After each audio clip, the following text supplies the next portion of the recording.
Hey guys, welcome back to my another blog. তো guys, আশা করছি তোমরা সকলেই খুব ভালো আছো আর আমিও খুব ভালো আছি। তো তোমরা এর আগের ভিডিওতে জেনেছো যে মা বাড়িতে ছিল না, দিদির বাড়ি গিয়েছিল।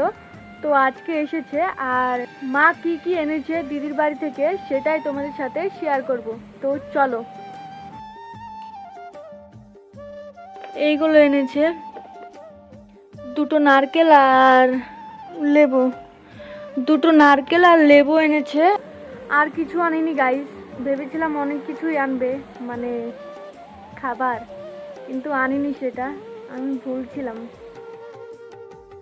কেন জানি না, বাবা মা কোথাও গেলে খাবার যদি না নিয়ে আসে তাহলে মনটা খারাপ হয়ে যায়। তো গাইস, সেসব কথা বাদ দাও।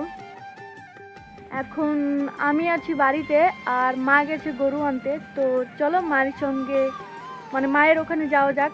তোমরা ব্লগটা কন্টিনিউ দেখতে। যেখানে চোখ মেলি যেদিকে তাকাই সবখানে তোমাকে খুঁজে আমি পাই। এটা আমাদের বাড়ির পিছনের ভিউ। কেমন লাগছে বলো, সেটা কমেন্ট করে বলবে। তো ওই যে দূরে একজন দেখছো, ওইখানে আমার মা। তো চলো।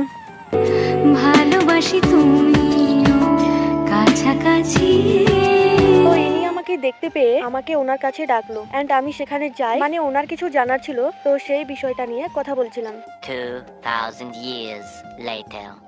তারপর বাড়িতে এসে দেখি মা রান্না করছে, আর রান্না করতে কেমন লাগে সেটা আমি এতদিনে বেশ ভালো করেই বুঝেছি। সো এভরিওয়ান, ভিডিওটা ভালো লাগলে অবশ্যই একটা লাইক করে দিও। আজকের মতো এইটুকু, দেখা হবে নেক্সট ব্লগে।